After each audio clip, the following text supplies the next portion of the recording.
Amazon যখন ওনার কাপড়ের সাথে 40টা সম্ভাবনা কি বেঁধে দিয়েছেন, সেলাই করে দিয়েছিলেন। কি করে দিয়েছিলেন? সেলাই করে দিয়েছিলেন। ওনার সাথে যে 40 মুদ্রা সম্ভব হয়েছে, আল্লাহ এবং রাসূল ব্যতীত, আব্দুল কাদের এবং তার আম্মা ব্যতীত, ওনার আম্মা ব্যতীত আর কেউ জানে না। উনি যে কালেমা কাবা নিয়ে যাচ্ছেন, যা হচ্ছে যেতে ওনার কাবার বাবা ওনাকে সবাইকে বলল, আমরা যে একেবারে পাহাড়ের মধ্য দিয়ে যাচ্ছি, এখানে ডাকাতের ভয় রয়েছে। কার ভয় রয়েছে? ডাকাতের। প্রথম 2 দিন সফরে তেমন কোনো ভয়ের আশঙ্কা ছিল না। তৃতীয় দিন ডাকাতের আশঙ্কা করলেন গিরিপথ দিয়ে যাওয়ার সময়। তখন হঠাৎ দেখলো 15 থেকে 20 জনের একটি দল, সম্ভবত কুরআন নিয়ে আব্দুল কাদের জিলানী প্রতিবিবরু রাদিয়াল্লাহু তাআলা যাচ্ছিলেন। তখন ওই ডাকাতরা আক্রমণ করে। তখন সফরের মধ্যে যারা ছিল সবাই মুসিবতের মধ্যে পতিত হয় না? বড় একটা মুসিবত না? ডাকাত যখন সামনে আসতো তখন যাবে সবকিছু নিয়ে অনেক হত্যা করে ফেলতো, ঠিক না? তো ঘটনা সামনে আলোচনা হবে।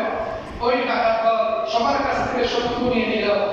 একজন কঠোর স্বভাবের একজন ডাকাত গোসবাক আব্দুল কাদের জিলানীর সামনে উপস্থিত হলো। বলে, তোমার মধ্যে কি আছে বের করো। আমার মধ্যে যা আছে তুমি তা খুঁজে পাবে না। আমার মধ্যে 40 দিরহাম সম্মাননা হয়েছে। আমার মা আমাকে পুরো সেলাই করে দিয়েছে। একটু ছোট একটা ছেলে কি বলে 40 দিরহাম সম্মাননা হয়েছে। ওটা বলার পর ওই ডাকাতের সামনের কাছে নিয়ে গেল।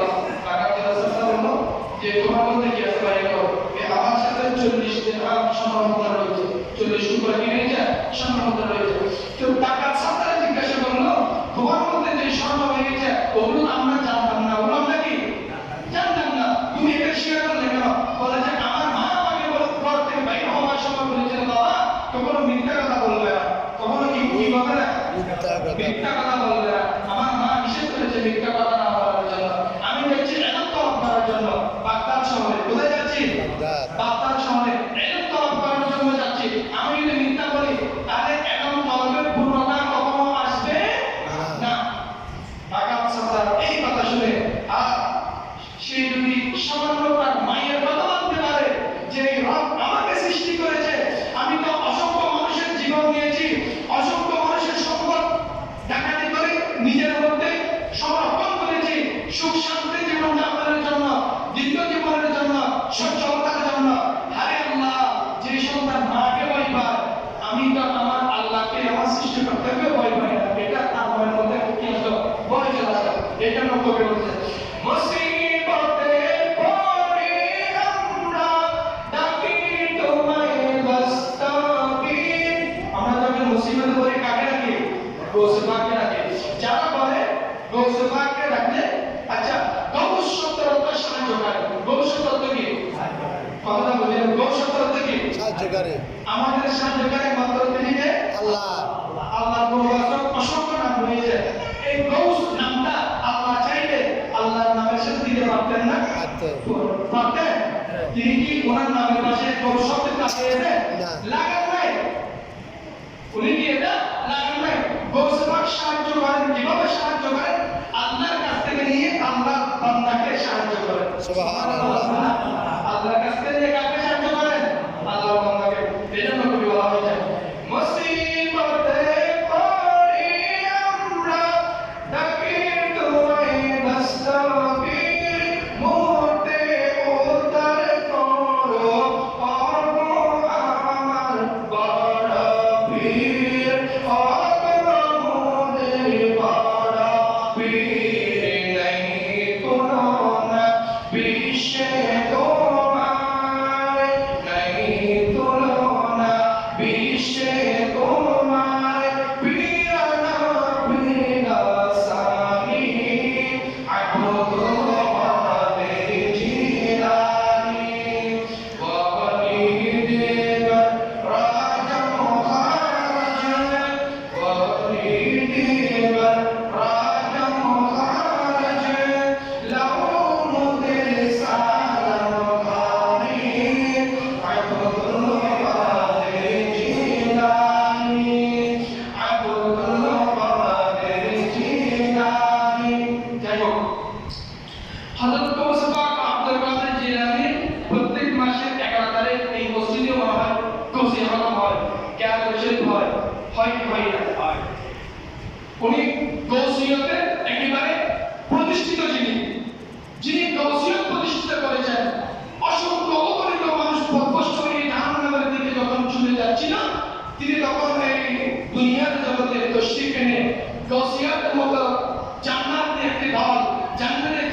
ইসলামকে জারি করেছেন। সুবহানাল্লাহ। তিনি হলেন রূহ জগতের বাদশা শামসে বরবি আব্দুল কাদের জিলানী রাদিয়াল্লাহু তাআলা আনহু। তিনি মানুষ যখন কোন মুসিবতে পড়ে, যখন তিনি তার নাম ধরে দোয়া করে, ইয়া গাউসুল আযম আল মাদাদ, ইয়া গাউসুল আযম আল মাদাদ, তখন আল্লাহর সাহায্যে ওই মানুষ মুসিবত থেকে, ওই মানুষ বিপদ থেকে আল্লাহর সাহায্যে, অসুস্থতা থেকে মুক্ত হয়ে যায়, বিপদ থেকে মুক্ত হয়ে যায়, বালা মুসিবত দূর হয়ে যায়। সুবহানাল্লাহ। সালাতু ইয়া রাসূলুল্লাহ আলাইকুম, সালামু ইয়া হাবিবাল্লাহ আলাইকুম। ইমামুল আউলিয়া, ইমামুল আউলিয়া মাহবুব সুবহানি গাউস সামদানি পীর পীর আব্দুল কাদের জিলানী বা গিলানী বাগদাদি গাউস আযম বালাল। কেউ গাউস আযম বালাকে শিরক বলে আল্লাহর সাথে সম্পর্ক হয়ে যায়। কি হয়ে যায়? আল্লাহর সাথে সম্পর্ক হয়ে যায়। গাউস শব্দের অর্থ হলো সাহায্যকারী, মদতকারী। তার মানে এটা নয় যে এটা শিরক হয়ে যাবে। এটা কি হয়ে যাবে? শিরক হয়ে যাবে। আরে আমার মধ্যে তো ইলম নাই, যোগ্যতা নাই। জামিয়ার বড় বড় যারা মুহাদ্দিস, শেখুল হাদিস, মুফতি, মুফাসসির কোরআন, যারা আহলে সুন্নাত ওয়াল জামাতের একেবারে সুনামধন্য সম্রাট, বড় বড় আকাবির, ওনাদের জবান থেকে শুনেছি গাউসুল আযম সাহায্যকারী, মদতকারী বললে কি হবে না? শিরক হবে না। কি হবে না? শিরক হবে না। গাউস পাক নিজে থেকে কোনো কিছু করেন না। গাউস পাক আল্লাহর কাছ থেকে নিয়ে আল্লাহর বান্দাদেরকে কি করেন? দান করেন। এইজন্য এখানে বলা হয়েছে আল গাউসু ওয়াল কুতুবুল আল্লাযী ইউস্তাজাবু বিহি। এর দ্বারা বোঝা হচ্ছে গাউস সেই কুতুব যার দ্বারা তাকে, যার দ্বারা তাকে যা চাওয়া হয়, যা সাহায্য চাওয়া হয় তা দেওয়া হয়। সুবহানাল্লাহ। গাউসুল আযম কুতুব মানে তাকে দেওয়া হয়। গাউসুল আযমের নাম ধরে যা সাহায্য চাওয়া হয় তা সব কিছু আল্লাহ কি করেন? দান করেন।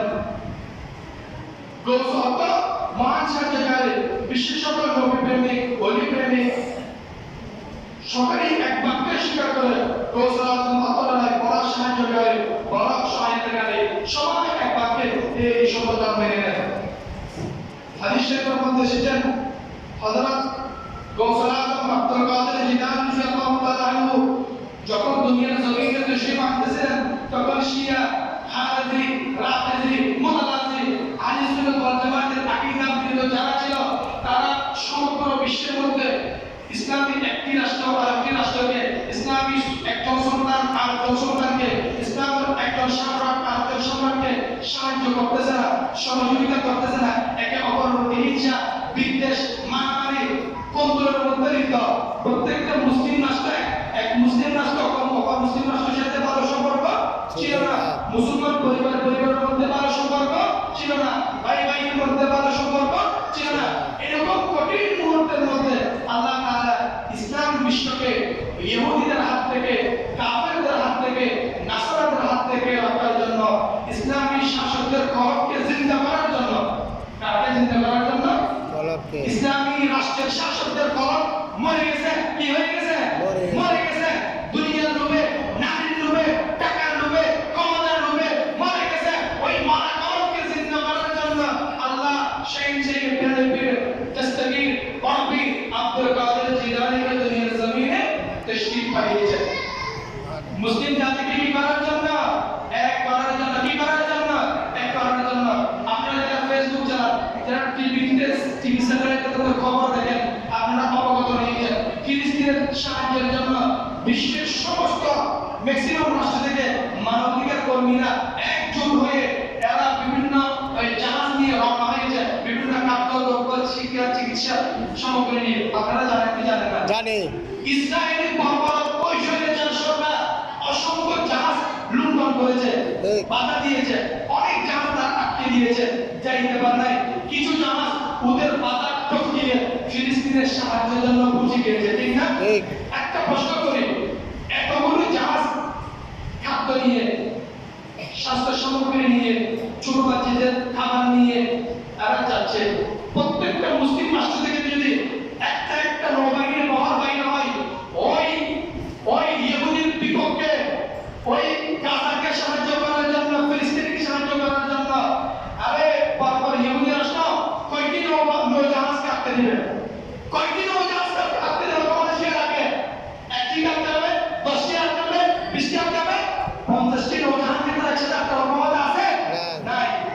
দেখুন গৌসুপাক আব্দুল কাদের জিলানী এসে সুলতানদের রাষ্ট্র পরিচালকদের মহাকলমকে জিন্দা করেছেন। আজকে আমার রাষ্ট্রের আশেপাশে যেসব মুসলিম রাষ্ট্র রয়েছে তাদের প্রত্যেকের কলম নারী লোভী, টাকা লোভী, সম্পদ লোভী, ক্ষমতা লোভী।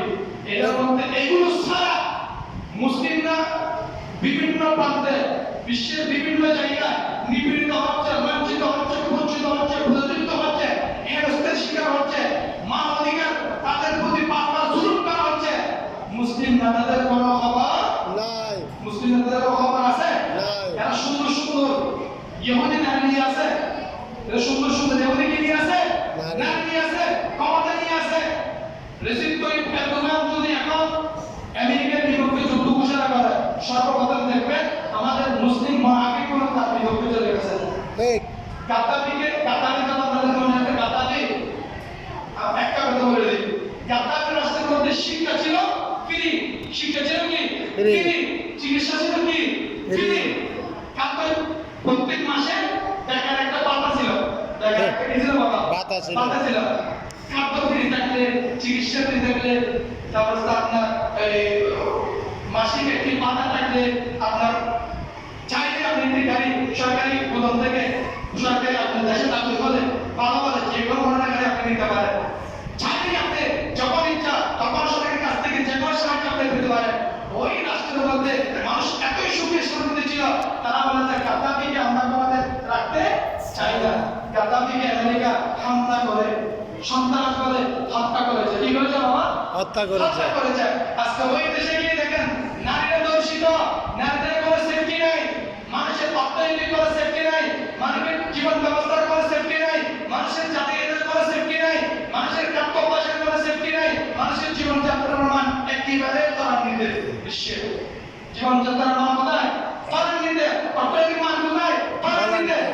যারা ইসলামিক শাসক, বীর সাহসী সন্তান, এরা সাহসী হয়, এদের রক্ত হয়, এদের রক্ত হয় ইমাম হুসাইন, ইমাম হাসানের রক্তের মতো। কার রক্তের মতো? ইমাম হাসান, ইমাম হুসাইনের রক্তের মতো। ইমাম হুসাইনকে জিজ্ঞাসা